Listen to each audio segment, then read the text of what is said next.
Kwa mkoa wa Tabora tuna taarifa moja ya tukio ambalo limetokea tarehe 16 mwezi wa 6 mwaka 2025 majira saa 10 za jioni katika kitongoji cha Rugubu Kusini, kijiji na kata ya Rugubu, tarafa na wilaya ya Igunga, mkoa wa Tabora, ambapo mwanamke mmoja aliyetambulika kwa majina ya Kagwa Tungu Mahigi, ana umri wa miaka 25, mkulima na mkazi wa kitongoji cha Rugubu Kusini, pamoja na watoto wake wanne ambao walitambulika kwa majina ya Sengi James mwenye umri wa miaka 8, Simon James mwenye umri wa miaka 6, Elisha James miaka 3 na Kashinje James mwenye umri wa miezi 7.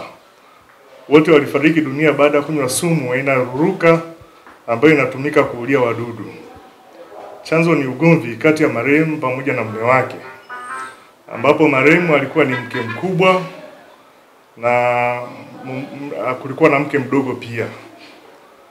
Na chanzo cha ugomvi huu ni kutokana na namna ambavyo mwanamke mkubwa alikuwa anaona kama hapati huduma sawa pamoja na mke mdogo. Na hii ni kutokana na kujengewa nyumba ya kisasa kwa mke mdogo na yeye kuona zile huduma hazipati vizuri.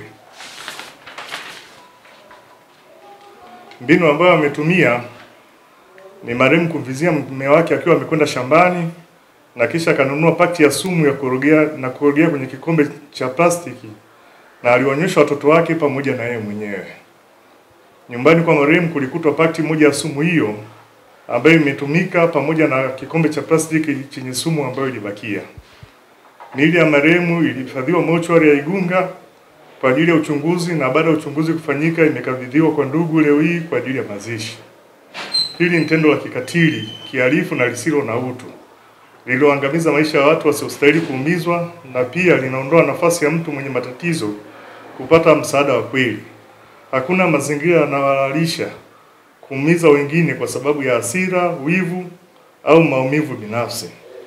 Jeshi la Polisi mkoa wa Tabora linalaani na kuendelea kutoa wito pale inapojitokeza migogoro ya kifamilia kutumia mamlaka mbalimbali, wakiwepo viongozi wa dini, serikali, na sisi Jeshi la Polisi tunalo dawati ambalo linashughulikia masuala ya jinsia pamoja na watoto ili kuweza kupata ufumbuzi wa migogoro mbalimbali. Kamanda, kwenye nyumba ya marehemu alikuwa akiishi yeye tu na watoto wake ama kuna watu wengine ambao pengine waliweza kushuhudia tukio hili kwa maana moja ama nyingine? Alikuwa akiishi yeye pamoja na watoto wake na mume wake, ambaye kuna siku ambazo alikuwa analala kwa mke mkubwa na siku nyingine alikuwa anakwenda kwa mke mdogo. Pengine ni hatua gani sasa mmezichukua kama Jeshi la Polisi? Tumemshikilia mwanaume na tunaendelea kumfanyia mahojiano ili kuweza kubaini mazingira mengine ambayo yanaweza kujitokeza kuhusiana na tukio hili.